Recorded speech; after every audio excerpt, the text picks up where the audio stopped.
छठी और बरही जैसा आयोजन है। 30 वर्ष का ये गर्भकाल आज पूर्ण होगा। 30 वर्ष तक इस विक्षोभ को इस लेखक ने अपने हृदय में, अपने मस्तिष्क में, अपने उदर में और अपने पारिवारिक वातावरण में किस प्रकार दबा के रखा होगा, ये एक मां जान सकती है। सच कहा था, 30 वर्ष का गर्भकाल बहुत बड़ी बात होती है। और समीहा साहित्यिक संस्था द्वारा आज जो ये आयोजन उसके उपलक्ष्य में किया गया है, ये वास्तव में अनुकरणीय है। धन सिंह मेहता जी का हम आभार करते हैं कि एक रचनाकार को इस लोक भूमि, लोक पृष्ठभूमि, साहित्यिक भूमि को उन्होंने आज इस आयोजन के द्वारा समर्पित किया है। बहुत बहुत आभार एवं धन्यवाद। साहित्य है क्या? अभी राकेश जोशी जी ने जो ये एक पुस्तक लिखी है, मेरे विचारों में एक समीक्षक की तरह अगर मैं देखता हूं तो ये स्वाहित है। बहुत सारे लोग अपने उद्बोधन में कि आज आपको अध्यक्ष के रूप में आमंत्रित किया है, आप मुख्य अतिथि हैं, तो दिनकर, निराला, प्रसाद, पंत जैसी उपमाएं देते हैं। ऐसी उपमाएं मेरे शब्दकोशों में नहीं है। मैं आभार करता हूं उन माता का जिन्होंने ऐसे पुत्र को जन्म दिया। मैं आभार करता हूं राकेश जोशी जी का जिन्होंने अपने उद्गारों को उस कलम पर उकेरित किया। ये उद्गार थे जो इस प्रथम पुस्तक में आए हैं। अगर पुनः ये उद्गार इसी प्रकार निकलते रहे तो जिस प्रकार समुद्र मंथन से प्रथम में विष निकला, फिर लक्ष्मी आई, कौस्तुभ मणि आई, अमृत भी आएगा। जब अमृत आएगा तो वो साहित्य कहा जाएगा। अभी ये विष काल है। इस लेखक के उद्बोधन में अभी भाव है, प्रश्न है। 106 प्रश्न शाश्वत इस पुस्तक में उकेरे गए हैं। इसका जवाब भी इसी रचनाकार को देना है। और जिस दिन ये रचनाकार इन प्रश्नों के उत्तर हमारे साहित्य जगत को स्वतः ही प्रदान करेंगे, वो एक अच्छे लेखक की श्रेणी में आएंगे। और जब उनकी ये लेखनी दशकों तक जीवित रहेगी, हमारे लोक समाज का, लोक हित का मार्गदर्शन करेगी और लोक हितार्थ होगी, तो यह वास्तव में एक समृद्ध साहित्य का स्थान लेगी। मुझे पता नहीं था कि रेल क्या होती है। मेरे परिवार के एक बड़े पितृतुल्य आदरणीय आर के पांडे जी, जो मंडल महामंत्री हैं और यहां उपस्थित है, मैं उन्हें प्रणाम निवेदित करता हूं। आदरणीय सुजीत जी, जो यहां पर एक अधिकारी के रूप में अपने सहयोगियों का हौसला अफजाई के लिए यहां उपस्थित हुए हैं, मैं उन्हें भी बहुत बहुत धन्यवाद देता हूं। रेल वास्तव में डिब्बों से चलती है, आज ये दिख गया। दो अधिकारी, दो श्रेष्ठ अभिभावक, प्रबंधक यहां पर उपस्थित हैं और सभी यहां पर रेल कर्मचारी जिस प्रकार आए हैं, ये वास्तव में एक लेखक के लिए बहुत बड़ी बात है कि उसका परिवार उसके साथ है। अब मुझे ये तो नहीं पता, मैं यहां से नहीं देख पा रहा हूं। मुझे लगता है कि उत्तराखंड में सिर्फ इस समय पहाड़ बचे हैं, व्यक्ति तो सारा यहीं दिख रहा है।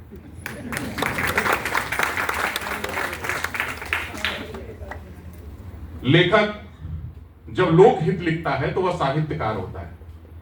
जब वो अपने भावों को लिखता है तो वो रचनाकार होता है।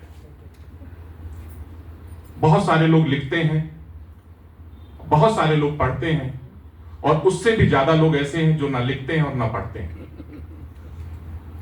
हमारे समाज में आज इतनी भीड़ में अगर लेखन को समृद्ध करने की बात कही जाए, साहित्य को समृद्ध करने की बात कही जाए, तो गिने चुने लोग हैं, क्योंकि ये ईश्वरीय कृत है, ये मानवकृत गुण नहीं है। आज इस पुत्र के अंदर उस जीवात्मा से जो ये गुण आया है, वास्तव में ये लौकिक गुण है और इसकी निरंतर साधना इनके लिए आवश्यक है। अगर ये निरंतर साधना इसी प्रकार करते रहेंगे तो अपने गुण को वास्तव में समाज को प्रकाशित करने में लगाएंगे।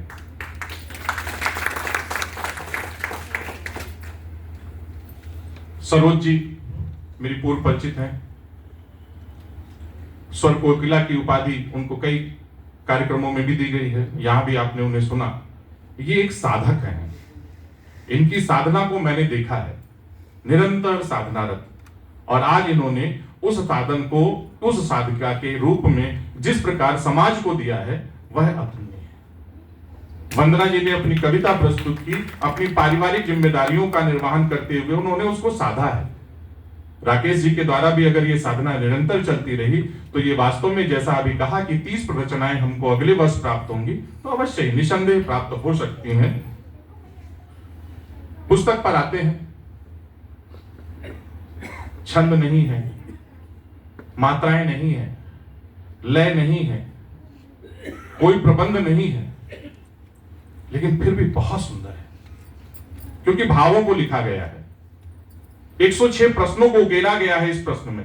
यह एक प्रश्न पुस्तिका है, इसका जवाब प्रत्येक व्यक्ति को देना चाहिए। यह प्रश्न प्रत्येक समाज के जिम्मेदार व्यक्ति के मन में उड़ने चाहिए। सम्मान करता हूं रचनाकार का कि उन्होंने ऐसे प्रश्नों को समाज के सामने प्रस्तुत किया, और समाज उसको पढ़ करके यदि स्वयं को भी अगर उत्तरित करने लगेगा तो ये समाज का एक बहुत बड़ा सुधार होगा। एक समाज सुधारक के रूप में इनकी कृति हमेशा याद की जाएगी। हमारी पूर्व सहयोगी साथी वक्ता आदरणीय पायल जी ने पूरी पुस्तक को संदर्भित किया। अब शायद मुझे नहीं लगता कि उसे बहुत अधिक संदर्भित करने की आवश्यकता है। लेखक के मन में कभी 2 प्रश्नों का सवाल आता है, 2 विचार आते हैं, 6 लाइनों में खत्म हो जाते हैं। कभी वो सवाल इतना बड़ा हो जाता है कि मैंने इसको 24 लाइनों में भी पढ़ा है। एक साहित्यकार के रूप में आपको स्थापित होने के लिए सर्वप्रथम एक गुरु परंपरा का निर्वाह करने के लिए गुरु की आवश्यकता है। एक गुरु आपको इस प्रबंधन के लिए तैयार करेगा। जिस प्रकार किसी भी बहते हुए पानी को जब 2 तरफ से दीवारें बना देती हैं तो वह नदी सागर, महासागर, महानदी का स्वरूप लेता है, वैसे भी आप में बहुत संभावनाएं हैं। इस प्रकार की संभावना यदि ये किसी योग्य गुरु के द्वारा आपको मार्गदर्शन मिलेगा तो अवश्य ही साहित्य को, रेल विभाग को और अपने समाज को आप शीर्ष पर ले जाने का कार्य अवश्य करेंगे। राकेश भट्ट जी के संचालन और इस सुंदर आयोजन के लिए संजय मल्होत्रा जी, जिन्होंने वास्तव में बहुत मेहनत की है। धन सिंह मेहता जी जो लगातार इस कार्यक्रम की सुंदरता को, प्रबंधन को बनाए रखने के लिए इस अवस्था में भी तत्पर है। वो चाहते तो बहुत सारे लोग थे, आ सकते थे, कार्य में लग सकते थे, लेकिन उन्होंने इस आतिथ्य का जो कार्य है वो स्वयं के हाथों में लिया हुआ है। मैं उन्हें भी आभार प्रकट करता हूं कि ये वास्तव में सीखने की चीज है कि समूह का अध्यक्ष किस प्रकार लगातार आपकी सेवा में लगा हुआ है। ये आतिथ्य का एक उत्कृष्ट उदाहरण है। एक प्रश्न उठा था, किसी ने उसका जवाब नहीं दिया। राकेश जी, लाइक नहीं मिलते हैं, कमेंट नहीं मिलते हैं।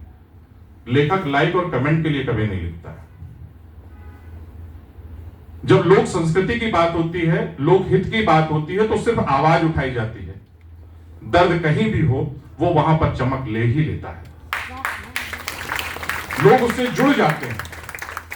जिस प्रकार आप जिस विभाग से जुड़े हैं, आपने रेल को देखा होगा, कहीं से भी वो गुजरती है, लोग उसकी तरफ चाहे पीठ करके बैठे हों चाहे मुंह करके बैठे हों, वो उसको महसूस कर ही लेते हैं। आपकी कविताएं जिस प्रकार संदेश दे रही हैं, ये वास्तव में उस पर कोई लाइक आए या ना आए, कमेंट आए या ना आए, लोग उसको पढ़ जरूर रहे हैं और उससे अपने प्रश्न को जोड़ जरूर रहे हैं। साहित्यकार कभी लाइक और कमेंट के लिए नहीं लिखता है।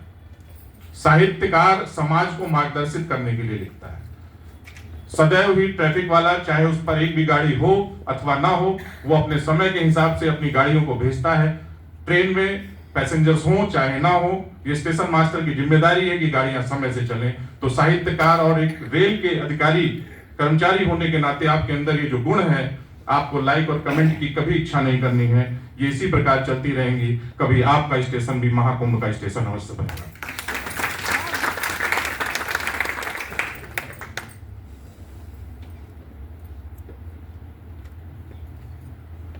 आज इस मंच के माध्यम से श्रेष्ठ साहित्यकार, वरिष्ठ लेखक आदरणीय शंभुनाथ जी को भी हम श्रद्धांजलि देते हैं। आज से कुछ दिन पूर्व ही इसी मंच पर, इसी हॉल में उन्होंने मृत्यु को संबोधित किया, मृत्यु को विश्लेषित किया।